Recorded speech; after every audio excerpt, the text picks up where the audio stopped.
A coragem de ser imperfeito. Você tem defeitos? Essa parece ser uma pergunta óbvia e um tanto quanto boba até, afinal, para quem não possui debilidades. Mesmo que seja óbvio que os defeitos fazem parte de nossa existência, na prática, queremos evitá-los, escondê-los e mostrar às pessoas ao nosso redor que somos perfeitos. Sejamos sinceros, vivemos em um mundo imperfeito. Basta olharmos um pouco para a história que poderemos ver que erramos muito. Somente no último século, convivemos com duas grandes guerras, estados totalitários, disputas entre grupos étnicos, perseguições e, de forma mais extrema, genocídios. Poderíamos passar dias falando sobre todas as falhas que a humanidade cometeu, mas de nada adiantaria. Melhor olhar para a nossa vida individual. Será que estamos prontos para assumir nossas imperfeições? E basta apenas assumir que possuímos tais defeitos? Ou será que devemos buscar aprimorar nossas virtudes e minimizar nossas debilidades? Vamos refletir um pouco sobre essa temática. Por que desejamos a perfeição? Essa é uma questão primordial para entendermos a imperfeição. Sim, o ser humano deseja ser perfeito e tenta, ao máximo, buscar a perfeição. Basta observarmos o quanto somos bombardeados pela ideia de perfeição ao projetarmos o dia perfeito, ou o encontro perfeito, ou ainda o show perfeito. A todo momento estamos usando esse adjetivo para pensarmos em como seria uma vida ideal. O problema talvez não esteja em desejar algo perfeito, mas sim em entender que a perfeição tal qual imaginamos não é algo deste mundo, ou seja, não participa da nossa realidade. Quem nos ensinou sobre isso foi Platão, um dos maiores filósofos que o Ocidente já produziu. Sua famosa Teoria das Ideias nos apresenta o mundo dos arquétipos, das ideias máximas, ou seja, o mundo perfeito, se é que podemos chamar assim. Toda ideia é perfeita. Em nossa mente, por exemplo, podemos viver a perfeição ao planejarmos um dia, um trabalho, uma relação, ou o que quer que se deseja planejar. De fato, no mundo das ideias não há imperfeições, pois ao considerarmos a ideia em si, ela nos permite vislumbrar algo sem defeitos. O único problema é quando vamos transportar essa ideia para o mundo real. Este, por si só, é imperfeito. Assim, entre o ideal que está no plano das ideias e o mundo objetivo, material e prático, há um grande caminho. A perfeição é deixada de lado nessa estrada, e acabamos vivendo em um mundo em que, por definição, não cabe a perfeição. O problema da perfeição, portanto, é que ela só existe em nossa mente e a desejamos, mesmo que na vida prática ela não exista. Ao vislumbrar essa possibilidade em nossas ideias, acabamos criando um referencial intangível, mas que nos serve de guia para evoluirmos e avançarmos. Assim, não vamos alcançar a perfeição, mas podemos nos aperfeiçoar. Esse talvez seja o caminho mais saudável para se relacionar com a perfeição. A difícil tarefa de aceitar nossas imperfeições. Uma vez que entendemos que a perfeição não participa do mundo objetivo, também podemos chegar à conclusão lógica de que não somos perfeitos. Não é preciso muito esforço para perceber isso, pois cometemos erros a todo momento, ou não. Mais uma vez, entretanto, a nossa mente nos prega uma peça. Afinal, do mesmo modo que somos capazes de projetar um dia perfeito ou uma casa perfeita, também sonhamos em sermos profissionais perfeitos, filhos, perfeitos, maridos e esposas perfeitas. E por questões óbvias, acabamos não sendo.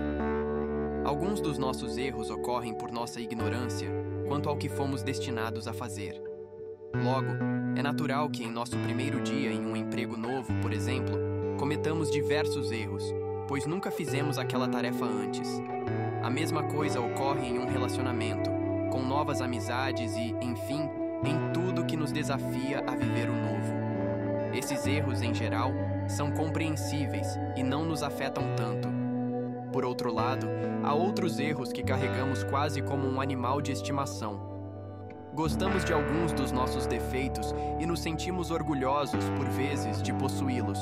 Nos confundimos e acabamos achando que o defeito é, na verdade, uma virtude. Estes são os que causam mais dor e prejuízo à nossa vida, pois se disfarçam em nossas ações e acabamos acreditando que estamos agindo bem, quando na verdade apenas ampliamos esse defeito em nossas vidas. Nesses casos, é natural ocorrer o efeito contrário. Abraçamos nossa imperfeição de tal modo que achamos impossível melhorar. Frases como "eu sou assim mesmo" e "nasci assim e vou morrer assim" são uma constante na vida de quem tem orgulho de suas imperfeições. Dentro dessa situação, não estamos lidando melhor com a imperfeição, mas sim abrindo mão de nossa capacidade de aperfeiçoamento. Logo, aceitar as imperfeições que possuímos não significa ficar passivo e ser conduzido por nossos defeitos, mas reconhecê-las, aceitá-las e buscar ao máximo superá-las. Esse não é um processo simples e leva muito tempo até realmente vivermos essa realidade. Aceitar nossos erros, sejam eles grandes ou pequenos, costuma nos colocar diante do nosso mais temido inimigo, nós mesmos. Há um grande medo humano de encarar o fato de não sermos perfeitos e aceitar nossos limites. Quando queremos escapar dessa realidade, começamos a adquirir hábitos terríveis como o perfeccionismo. O mal do perfeccionismo. Uma batalha contra a natureza. Pode parecer uma grande ironia, mas a verdade é que o perfeccionismo nos afasta da perfeição. Por este modo de pensar, desistimos de agir, deixamos as oportunidades passarem frente aos nossos olhos e alimentamos uma vida cheia de sonhos que não foram vividos, tudo isso pelo receio de que as coisas não vão sair exatamente do jeito que idealizamos. Enquanto desenhamos um mundo ideal, um trabalho ideal, um relacionamento ideal, e não aceitamos o fato de que esses sonhos não vão existir no mundo em que vivemos tal qual planejamos, perdemos a chance de caminhar e evoluir. O perfeccionismo trava a nossa evolução, pois desejamos tanto que não ocorram erros que acabamos não nos permitindo viver e aprender com os erros que naturalmente irão existir. Quantas vezes planejamos algo, seja escrever um livro, construir uma casa ou mesmo dar uma aula para um amigo, e, no meio do processo, por mais entusiasmado que estivéssemos, desistimos. O medo de ser julgado pelos outros e de fazer mal feito, e outros tantos temores que nossa mente cria ao longo desse processo, fazem com que, ao longo dos anos, tenhamos uma gaveta cheia de projetos arquivados. Não estamos acostumados a errar, mas talvez seja porque tentamos pouco. Lidar com o fracasso e entender que não faremos coisas perfeitas são fatores que nos paralisam diariamente. Podemos não perceber, mas no nosso dia a dia, esse pensamento está presente. Seja no trabalho, quando somos designados para fazer uma apresentação ou desenvolver um novo projeto, ou em casa, quando planejamos reformas e mudanças. Em ambos os ambientes, não executamos o que nos foi planejado, ou o que planejamos, e ficamos reféns desses pensamentos e emoções. Nós não fomos bem educados no quesito lidar com nossa imperfeição. Portanto, devemos começar a entender que não somos, nem seremos, bons em tudo que fazemos. O que podemos fazer, então? É preciso muita coragem para aceitar e superar as imperfeições. A resposta à pergunta anterior é: tudo.